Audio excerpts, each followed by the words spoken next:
Do you want to maximize your success with NCUA? Join Mark Treichel as he shares with you the insider's view on passing your exam with flying colors. The With Flying Colors podcast is sponsored by Credit Union Exam Solutions by Mark Treichel.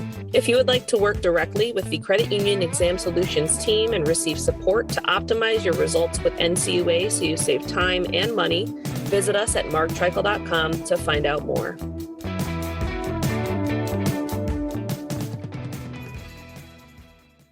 We don't need to go to a fourth generation corn farmer and say, do you know a flood will hurt your corn crop?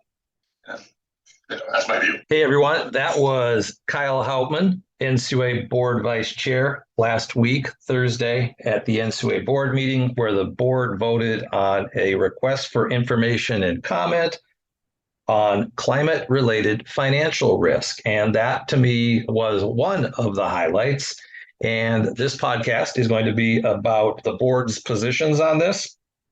And as I sit here getting ready to record it, I'm reminded of someone at NCUA who once said about giving a speech, there's the speech you've prepared, there's the speech you gave, and there's the speech that you believe you gave. So I've got some thoughts in my head on what I might say relative to this. I'm not sure which of those will make it into this recording, because a lot of what the board members said themselves is what I want to share with you today. And that's because they are requesting comment, a 60-day notice for comment on something that I think, of all the things that credit unions can comment on, this is one that I think you should comment on, because I think many of the questions are loaded. I will say that during the board presentation, they talked about why they want to do a request for comment. They really didn't talk about the questions. And as far as I can remember, this may be a new path for NCUA, or at least an expanded path. This request for comment has 38 questions, none of which were specifically talked about at the board meeting. And some of them you may agree with, some of you may not agree with, but some of them I think are a bit loaded, and some of them I think kind of go a little bit overboard from where I sit in my mind relative to what a regulator should do and my view on what the real climate related risks are. Of course, that's just my view. Most importantly, this was an example, I think, of good work by the NCUA board, because as you heard there in the snippet that I gave you, board member Vice Chairman Kyle Hauptman voted against this. Chairman Harper voted for this. And what you're going to hear is that board member and former chairman Rodney Hood voted for it, but he also stated that he could easily have sided with Kyle Hauptman, and he explains why he decided to vote for this, and he also tries to do a little bit of negotiation at the end. My point being, you have Todd sitting on the left, you have Hauptman sitting on the right, and you have Hood, who is a Republican, so generally speaking on the right, who provided the second vote here for Harper based on a commitment he had previously made. And I'm reminded of when I was at NCUA, and current chairman Todd Harper was sitting in the Office of Public and Congressional Affairs, and he taught me a little bit about politics in telling me that when he was at Senator Paul Sarbanes' staff, that when they wanted to get something decided, they had a grid that they had up on the board, and one side was the left, one side was the right, and in the middle were the swing votes. And that over his time assisting Senator Sarbanes, the middle disappeared, and it got harder and harder to achieve things. You see that in the world we live in today, politics-wise. Personally, I think we're too divided, whether you're on the left, whether you're on the right, or whether you were at where I'm at in the middle. There's not enough politicians that are in the middle. So if you look at how this played out from the board perspective, it was a good dialogue, and you had someone on the right vote for the middle, so someone on the left could get a proposal out that they wanted to get out. Now, you can debate. I think there's many artful questions in this, but I think it's very important for credit unions to opine. And without further ado, I am going to rely heavily on some of the recordings from board members, again, because I want you to see there are three thoughtful positions on this. And you may agree with one, two, or portions of all three, but it's a good demonstration of the NCUA board doing good work, although it's on a topic that I'm not a big fan of. All right, I'm going to come up next with a statement from Chairman Todd Harper. This Saturday is also Earth Day, an annual event highlighting the importance of protecting the environment. So there is no better time than now for the NCUA board to act on this important matter. As a regulator and insurer, the NCUA has a duty to ensure that the institutions it oversees remain resilient against all material risks. Those risks include climate-related financial risks. This request for information is essential to furthering our understanding of these issues and their implications for the overall resiliency of individual credit unions, the vibrancy of the credit union system, and the strength of the National Credit Union Share Insurance Fund itself. Climate change continues to accelerate, and the costs of climate-related natural disasters are rising, often hitting disadvantaged communities the hardest. According to the National Oceanic and Atmospheric Administration, the United States experienced 20 separate billion-dollar weather and climate-related disasters across the United States in 2021, causing more than $156 billion in damage. In 2022, there were an estimated $15 billion plus disaster events, costing in excess of $171 billion, or $16 billion more than the year before, making it the 8th straight year with 10 or more billion-dollar plus events. And an analysis by the research nonprofit Climate Central found that between 1917 and 2021, the nation experienced $1 billion plus disaster every 18 days on average, compared to 82 days on average between such events in the 1980s. Moreover, in an NCUA research note released yesterday by our Office of Chief Economist, that report found that roughly 1 in 4 of all federally insured credit unions are located in communities classified as having a relatively high or very high risk of experiencing the negative effects due to natural hazards. Specifically, the research showed that 25% of credit unions located in communities with a high or very high risk of experiencing adverse outcomes from natural hazards accounted for 34% of the system's wide assets. So it's a disproportionate number there. And that's about $750 billion total that are based in these areas. A report also found that minority depository institutions face a substantially higher risk than the credit union system as a whole. And this is notable, credit unions most at risk of negative outcomes due to natural hazards tend to be located in coastal areas, particularly in California, Texas, and Florida. These 3 states account for 11% of credit unions located in communities with elevated risk and 22% of the credit union assets. Floods, droughts, wildfires, blizzards, hurricanes, tornadoes, and other climate-related events damage or destroy homes, farms, small businesses, vehicles, and vital infrastructure like roads, bridges, levees, and sewer systems that are connecting these homes, these farms, and small businesses to each other. This damage has a cost, including to federally insured credit unions that finance such house purchases and member small business projects. With this request for information, the NCUA is interested in better understanding stakeholders' views and experiences on climate-related financial risks. Commenters are encouraged to discuss any relevant issues they believe the NCUA board should consider about the financial risks associated with climate. This includes, but is not limited to, risks posed or stemming from issues around fields of membership, lending, investments, other assets, deposits, underwriting standards, insurance coverage, liquidity, and capital. Anyone who's a stakeholder, those within the credit union system and interested parties outside of it, is encouraged to provide the NCUA with comments. It's important that the NCUA understand any potential risks extreme weather events may have on the credit union system and individual credit union balance sheets. The answers we receive may allow us to discern what tools credit unions would like to have to assist them in effectively monitoring, managing, and mitigating climate-related risks, financial risks. And I really do want to ask staff, as you're going through, you've developed some marvelous tools. You talked about it earlier, the ASET tool. CECL too. I was going to say, I was about to go to simplified CECL spreadsheet. Our job, if we can help give credit unions, particularly small credit unions, the tools they need to manage these, we will move the ball a long way in the credit union system. So I do ask that you keep an open mind and look for those opportunities as you're reviewing those comments. Finally, it's worth noting that the NCUA's request for information is for informational purposes only. Responses to this request for information will not be used as part of the current NCUA examination and supervision program. Moreover, I want to assure both of my fellow board members, and I know that I would fully agree with them, if there were a subsequent change in the institute policy and supervision related to climate-related financial risks, that change would be agreed upon by the entire board, similar to any other policy change we would make. That concludes my remarks. I now recognize the Vice Chairman. Okay, a lot there from Chairman Harper. I'll provide a few comments before we hear from Vice Chair Hauptman.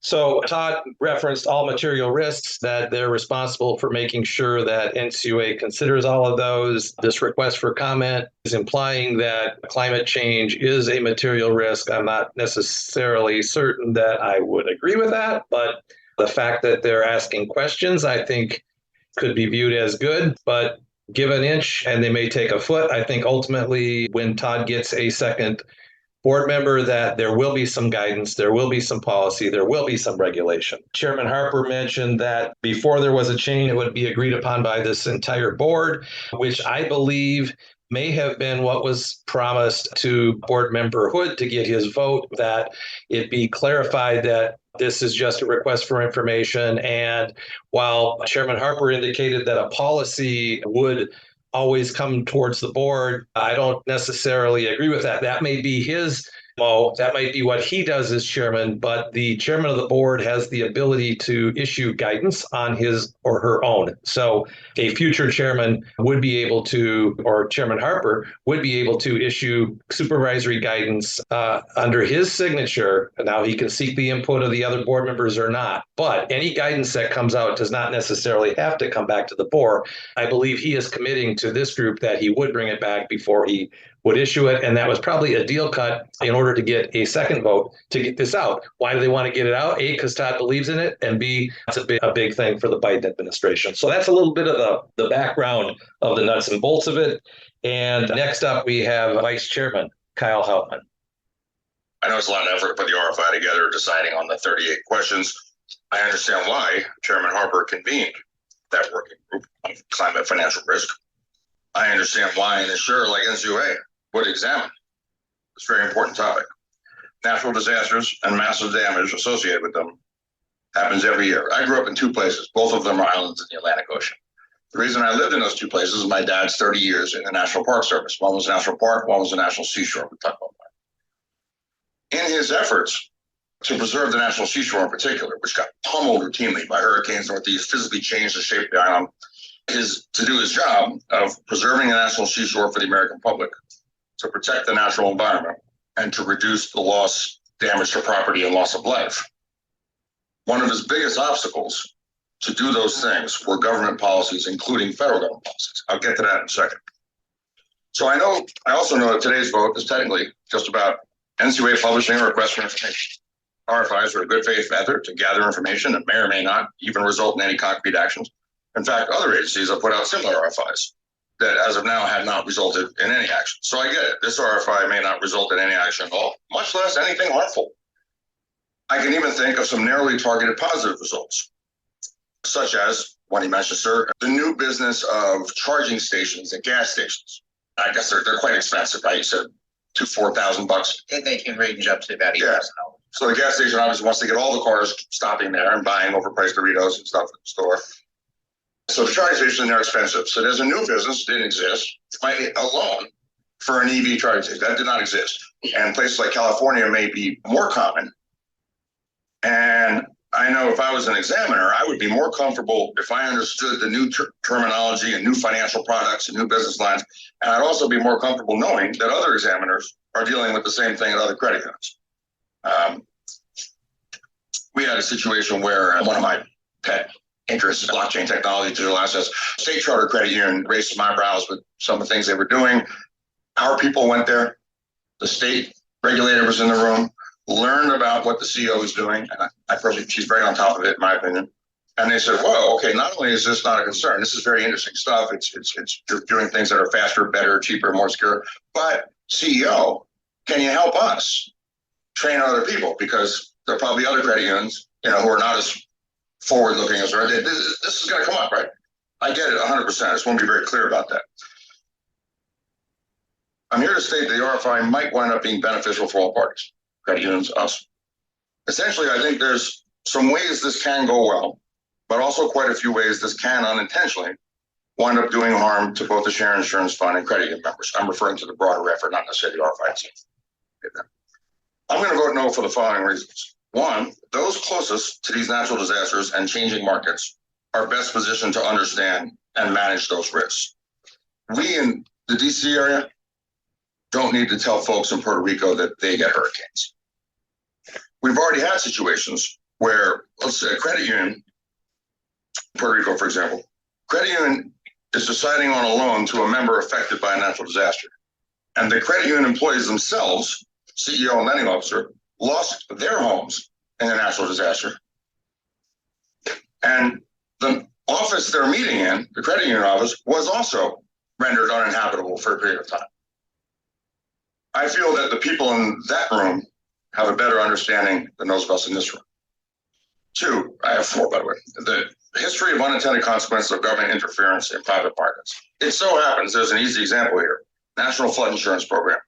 It's a useful comparison because NFIP is the one government program which solely exists to manage risks associated with severe weather events. You work on the Hill, NFIP has become a political football with bipartisan agreement that something should change and that the program started in the 60s fails at both of its core missions, reducing disruption and protecting the taxpayer. It was created with the good intentions of A, providing flood insurance at appropriate prices that protect the taxpayer, and B, reduce unnecessary flood damage. Well, NFIP has lost over $50 billion that it now owes the U.S. Treasury taxpayer. Any insurance commissioner in this country, all 50 states, would shut this program down for violating all of its rules by quite a bit. And regarding the other thing, reducing damage from floods, NFIP has been widely criticized by environmental groups like the Sierra Club for subsidizing continual unsafe building in flood-prone areas, thereby increasing the loss of life and property damage. Such is the history of well-intentioned government efforts involving weather-related risks, and for that matter, other risks like mortgage subsidies. Three, potential harm to credit union members. So the only reason to put the RFI out is because there's some chance that someday NCUA may take some action. That future action could manifest itself in rulemakings, guidance, examiner trading, data collections like our call reports, or other documents that signal NCUA's priorities and approach.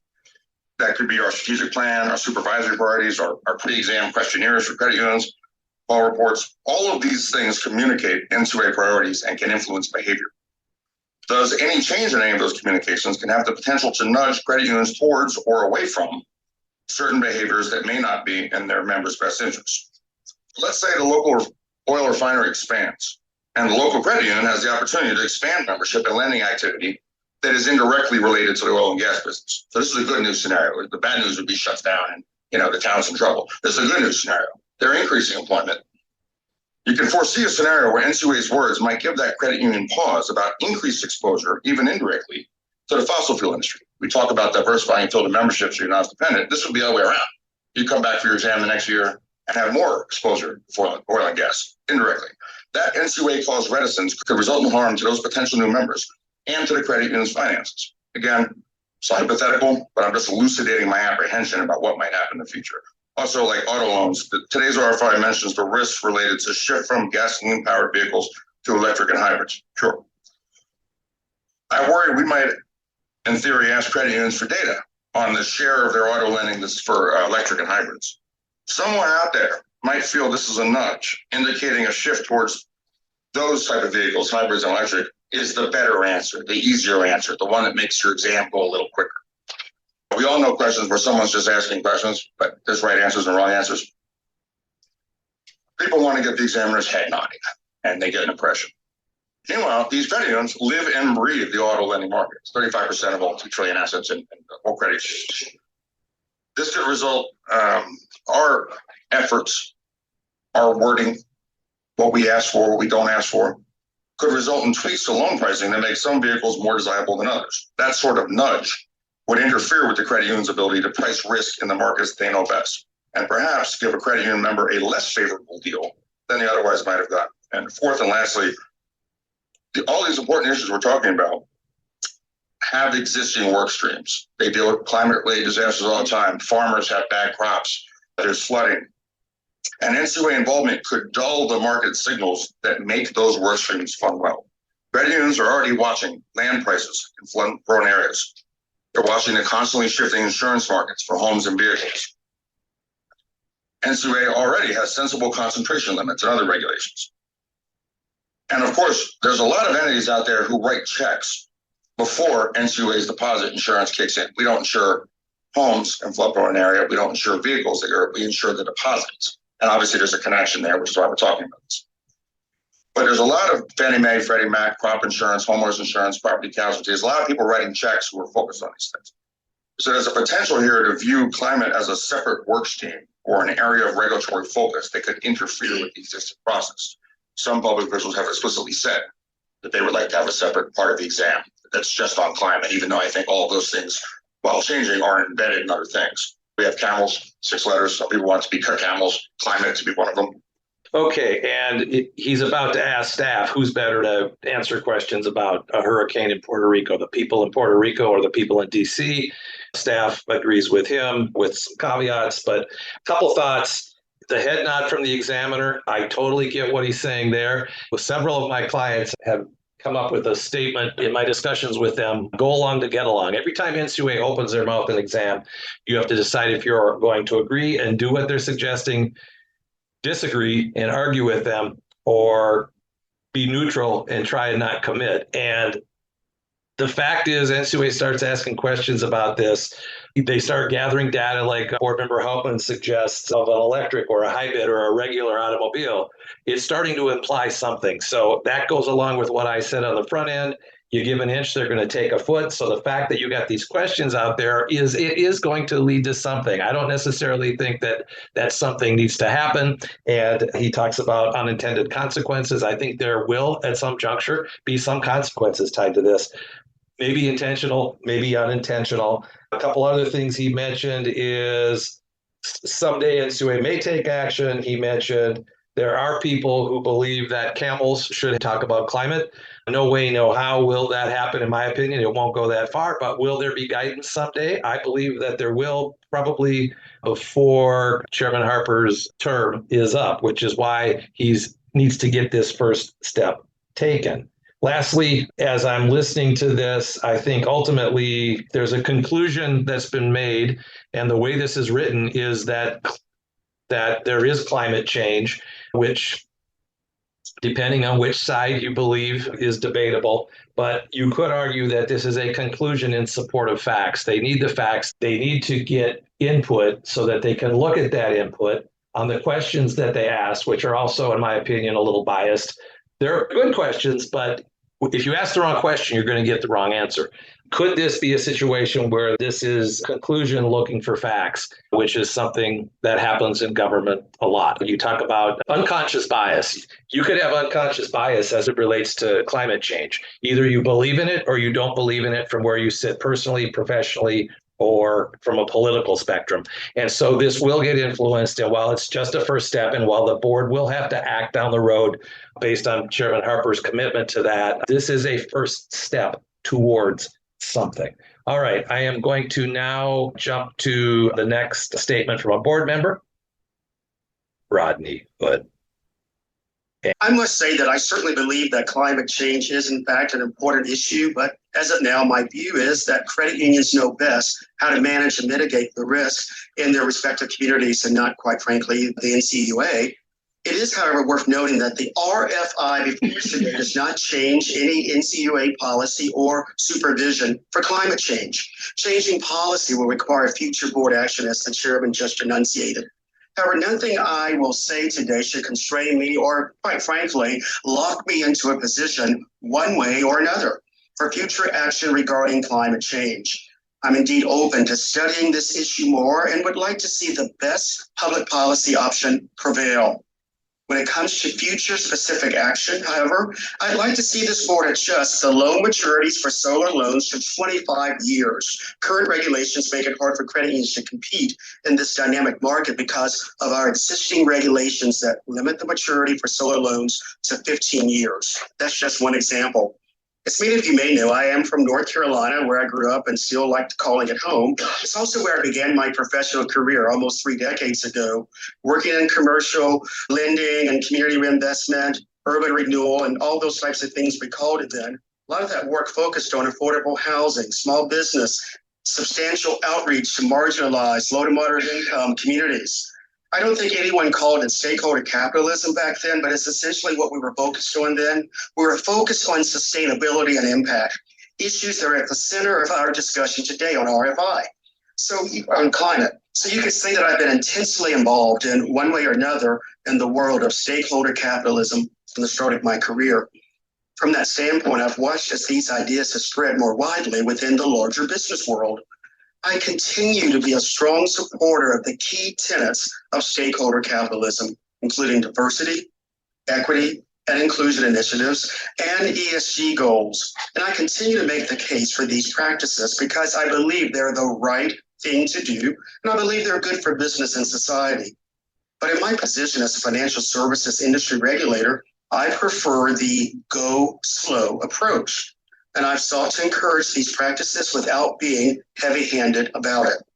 For instance, when it comes to ESG regulations for credit unions, including climate change, I'm cautious about stepping in with regulatory solutions, and I'm certainly not comfortable with the suggestions that regulations should be forcing a commitment to the ESG framework at this particular moment in time. So I am delighted that those at the board table today have mentioned, Mr. Chairman, that this is not going to result in a rulemaking without a policy by this board. One, though, could even argue that ESG regulation is not urgent at this stage for the system of federally insured credit unions that we currently oversee. We're talking here about smaller, nonprofit, membership-driven financial institutions with a strong mission orientation. As such, their ESG impact simply doesn't compare to publicly traded firms with national or international scale. And I'd even go a step further. When I talked about having been a Community Reinvestment Act officer in my early days at a Wall Street company, I don't want to pick on the banks, but they literally have to do a lot of the good deeds that they're doing because of government fiat. Credit unions are doing a number of things around people helping people. It's in their orthodoxy, it's in their philosophy to do things, whether it be community development, or in my case, when I'm talking today about the things that credit unions are already doing around sustainability. For example, last year, the NCUA approved a charter to establish a new credit union in Lane Deer, Montana, that will provide financial services to a largely Native American population. A credit union in Lane Deer, Montana is not going to have the same concerns as a systemically important global financial institution. So the regulatory needs are going to vary by industry to industry. It's also why I don't get overly exercised about the criticisms of ESG and stakeholder capitalism. The reality is that if these concepts are going to be effective and win wider acceptance, then they must be subjected to critical evaluation and testing. I recently spoke at an event that highlighted the promise and peril of stakeholder capitalism. That gets it exactly right. We need to be looking at these frameworks carefully to assess both their strengths and weaknesses, assessing them on their results and not just on their stated good intentions. I do have a few questions, and one is, you mentioned that there were similar RFIs released by other financial regulatory agencies. Could you maybe expound upon what have those agencies done as a result of the responses they received to the RFIs, and have they issued any new guidance or regulations? Okay, I'm going to skip what staff said here, but there are several banking regulators that have issued RFIs, requests for informations, but there have been no regulations that have come forward. And that was, I think, the point that Board Member Hood was trying to make there. And next up, we're going to hear again from Board Member Hood on why he's voting yes while he could conceivably have voted no. And I must say, I could have used all of the rationale that the Vice Chairman just enunciated regarding why he will not be supporting today's rule. But I, Mr. Chairman, as you may recall, I gave you my word almost a year ago that I would be supporting today's rule because it is a priority that has been quite important for you for quite some time. And I wanted to get my support. So while I could easily have used his rationale, I shan't at the board table because of my word, and my word is my integrity, and I cannot turn it on and off like a faucet. So I will, in fact, be supporting this because of the commitment that I made to you. And I hope you recognize that I also am very excited about one of my priorities, and that is you all as part 701, 714, financial innovation, the loan participation, eligible obligations, and notes of liquidating credit unions. I would certainly hope that we can bring that matter to the board. My office is having ongoing conversations with your office regarding this matter, and where there may be a bit of a reluctance and recalcitrance around giving a definitive date, I remain hopeful, Mr. Chairman, that I can work with you and the Vice Chairman to bring that rule to fruition, just as we've done today with today's climate RFI. That concludes my remarks, and thank you all. Thank you. And I very much appreciate and understand the gentleman's concern and the priority that he has placed on the loan participation rule. I can tell you that staff is working diligently and quickly, and I've asked them to work as quickly as possible, but making sure that we cover all the points that are needed. Certainly, we could see that no later than September, but if it were ready earlier for July, I would certainly be open to bringing it in July. I know you want to make sure that this gets across the finish line sooner rather than later. Yes, Mr. Chairman. Great. Thank you so much. Okay, so what you have there is that on the front end, I had mentioned that this is, you can see a little bit of the board working together. Board member Hood said a year ago he committed that he's a man of his word. He gave his word, and his word is his integrity. He can't turn it on and off like a faucet, and that his staff had been talking to Chairman Harper's staff. And that's because the executive assistants can talk to each other. They can barter. They can do all that behind the scenes for their board member. They can carry the water for their board member.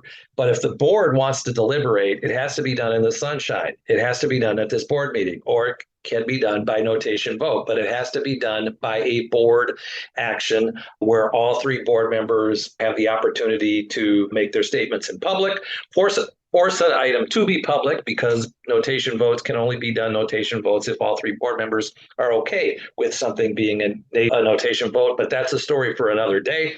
The two executive assistants, this implies that they have been communicating, and I believe that communication probably went something like this. You could see that Chairman Harper said, maybe as soon as July, for the rule that you're hoping to get, board member Hood, on loan participation and obligations. Maybe that'll happen in July, no later than September. There is no board meeting in August.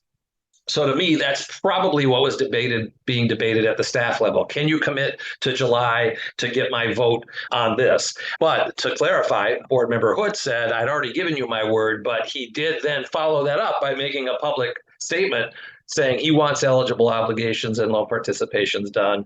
And again, this is good work by Chairman Hood and Chairman Hood's office to try and get a commitment, because it forced Harper to talk about what the window of time might be and committed to no later than September. So that's news.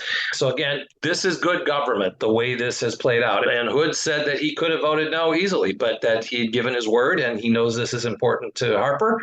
However, loan participation is equally as important to Hood. And of course, why that's important timeline-wise is there is no August board meeting. Board member Hood's term is up in August.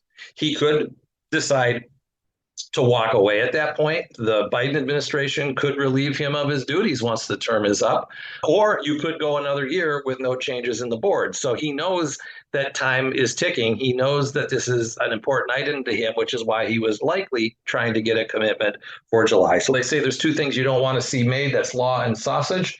And this is law actually being made a little bit in the sunshine, and it's refreshing. I think the way the board handled this, you get to see someone on the left, someone on the right, and a right person on the right giving a little bit to the person on the left to try and get things done. I'm going to end where I started with a little bit more from Harper and Human as they wrap up their comments. Just one other thing, if I could, on economics. When I was taking my graduate school level economic classes, there were 6 things you needed for perfect competition. Many buyers, many sellers, low barriers to entry, low barriers to exit, homogeneous product, and perfect information. I'm viewing today's discussion and this RFI as ability for us to get to perfect information. Will we ever get to the perfect information? I don't think so, but I also understand that boots on the ground, those who are most local concerns, often have the best way of dealing with and understanding them. Appreciate that, and respect for your graduate study in economics. What scared me a little bit, and again, I'm kind of with Rodney. I don't think this is the end of the world, but I'm going to vote no because of my apprehensions. But what scared me is us discussing changes in the market, and this kind of power is good, and this is all interesting, but this isn't for us now. Right, my next car is probably going to be, definitely going to be a hybrid Electra. I've driven a Tesla. They're great. If I can afford one, I'd get one. But was it a year ago and last winter when I think it was 95, there was a huge snowstorm and people stayed overnight in their cars in Virginia? Yeah, Senator Tim Kaine spent the night in the vehicle, was there for 27 hours. And this is why the discussion should be car buyers and car sellers and car lenders, not us. But if you remember when after 27 hours of being stuck there, freezing in their cars, when it finally cleared up, you could tell who had electric cars because they ran out of power, just like your phone did. And all the other cars went. And Tesla has roadside assistance. They have these trucks that come help you. Tesla's roadside assistance is only gas-powered vehicles. So anyway, I don't know. Again, if I could afford a Tesla, I'd buy one today. I think they're very cool. But these back and forth are not discussions for us to be having. The marketplace out there. We don't need to go to a fourth generation corn farmer and say, do you know a flood will hurt your corn crop? That's my view. Go ahead. Understood. So thank you, everyone, for that robust debate. Is there a motion? I move. All right. Is there a motion? And the chairman had to make his own motion because while will vote for it, he didn't want to make the motion. Again, a little bit of politics there.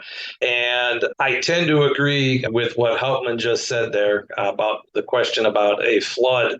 If you ask a fourth generational or a third or a second or first, for that matter, farmer, if a flood's going to hurt their crops, yes, it's going to hurt their crops. So what have you learned from that? All right. And so, again, this was a very informative board meeting from the perspective of where they all are at. I think that this is just a first step, even though they got on the record that there's going to need to be board action for the next step. I was surprised about the volume of the questions and some of the language in the proposal, such as climate change is accelerating and the number and cost of climate-related natural disasters is rising. So NCUA doesn't have any scientists that can tell them that, yes, that the increases in natural disasters relates to climate change. And that's something that's still debated in the public right now. So this is, in my view, colored from a Democratic-led organization that definitely believes in climate change. And I'm not saying I agree or disagree. As I said, I'm not on the left, not on the right, I'm in the middle. But looking at the questions, I said earlier, if you ask the wrong questions, you're going to get the wrong answers. And if you ask 38 questions, you are also going to get some information that you can pick and choose from as you build your regulation or you build your policy. I'm not saying that's what they're going to do. I'm just saying this request for information is very detailed. I highly encourage you to get your trade associations to send in a response consistent with what your thoughts are, and or send one in yourself. Because again, they have several questions. They break it into transition risk, and they indicate things like what risk management strategies could credit unions implement to prepare for or minimize the effects of transition risk? And more importantly, this is question 5 on page 8. Is there anything regulators can do to help credit unions address transition risk? That reminds me of the old thing people used to joke about when I came in as an examiner, that people used to show up from the government and say, I'm from the government and I'm here to help you. I don't think that was appreciated 30 years ago. And in the world that we're in today, government intervention, there's a lot of mistrust at every level, including at government. NCUA does their best to do a good job, but I'm from the government. I'm here to help you on your climate risk, I think, is getting their nose, in my opinion, where it doesn't need to be. And it goes back to what Hauptmann said about who knows things better, the people in Puerto Rico who went through a hurricane, or the farmer who goes through floods, or some government folks in Alexandria, Virginia, or Washington, D.C. I'll go with the farmer, and I'll go with the people in Puerto Rico. They've got questions on operations, and what I starred mostly when I looked through this quickly was the questions that they have on governance. So what role should a credit union's board of directors have in the oversight and analysis of financial risks due to climate change? So didn't say must, but it does say should. So it implies that there should be some sort of role. Do credit unions have board members, committees, or senior management functions that are responsible for climate-related financial risk? If so, please provide examples. What are the top barriers and challenges for credit unions in designing board members, committees, and/or senior management functions to be responsible for climate-related financial risk? So going back to what board member Hauptmann said, this implies that those boards should be looking at it. So if a board member was going to bring this to their strategic plan of a credit union, it's already out there. If NCUA starts talking about this to a board, they're going to try and make NCUA happy. So again, give an inch, take a foot, and these governance questions, I think, are a bit loaded on one side. Business strategies. How should credit unions consider climate-related financial risks and development business strategies? How about instead of how should credit unions consider? How do these risks impact product and service offerings? Do credit unions have sufficient expertise, or are they aware of and have an understanding of the tools and resources necessary to address the financial risks and opportunities associated with climate change and their impact on credit union performance? It's still debated in our country on what needs to be done, what should be done, what's actually happening, are changes in the volume of natural disasters related to climate change, or is it just something of where we're at in the universe? So to expect credit unions to have this, I think, is a little bit over the line of where I think NCUA's role should be, but that doesn't matter. What are your thoughts? Are you going to make your thoughts known? Because if you disagree with these things and don't think NCUA should be involved and don't think certain things need to be done by your credit union, you should comment on that, and you should make sure that NAFCU and CUNA do as well. And I'm sure that NAFCU and CUNA will be on this like a full court press. In basketball, another question: do credit unions take steps to assess, reduce, or mitigate its climate impact? If your credit union does not currently consider climate change in analyzing its existing risk factors, do you anticipate doing so? I believe that 90% of credit unions don't take this into consideration right now. If you disagree with that, shoot me a message, and I'd love to get you on to talk about this on my podcast. Do credit unions have sufficient understanding of the climate-related risk management process? So that presumes there is a climate-related risk management process. Again, these questions lead the witness. These questions are going to lead to guidance. It's going to lead to policy and or regulation. You can read it in the volume of questions. You can read it in how the questions are written. Again, there are people who are trained on how to write surveys, so they're not biased.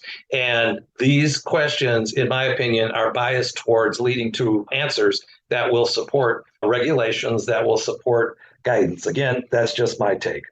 They have a section on reporting and targets. I circled something here on page 14. The NCUA understands the financial risks of climate change is an evolving field and new to some credit unions. Earlier, I said probably 90% are dealing with it. It's more than new to some credit unions. It's new to most, if not all, credit unions. And then question 35, should the NCUA modify its examination procedures and supervisory posture in relation to climate-related financial risk? This would be including, but not limited to, Flood Disaster Protection Act, disaster preparedness reviews, CAMELS ratings, and assessments of the level and direction of the various areas of risk. They are asking you if this should be part of the examination process. If you don't think so, you need to comment, and you vote early and vote often, vote for yourself, influence NAFCU, influence CUNA, but get your comments in, because they're going to have to consider them. But with 40 some questions here that are painted in one direction, they're going to get enough information that if a Democratic board decides this is what they want to do, this is what they'll do. But get your comments in so you can slow it down, go slow, like Hood said, or so you can get it influenced so that when this regulation or guidance does come out, that it's done so in a reasonable way that doesn't create too much regulatory burden, because I know that there's a lot going on in credit unions that you might rather focus on. All right, that's it. This is Mark Treichel. I hope you enjoyed this episode. It was a little bit different than some of my others because I wanted you to get the real flavor of the board, because this was the best back and forth from three different sides from a board that I've seen in a while, and I thought it was worthy of including other statements. Have a great day. Mark Treichel, signing off with flying colors.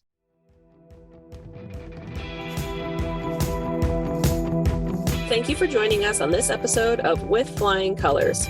Subscribe on your favorite podcast app to hear future episodes where subject matter experts of all varieties will provide tips on how to achieve success with NCUA. If you would like to learn more about how we assist credit unions, check out our services at marktreichel.com.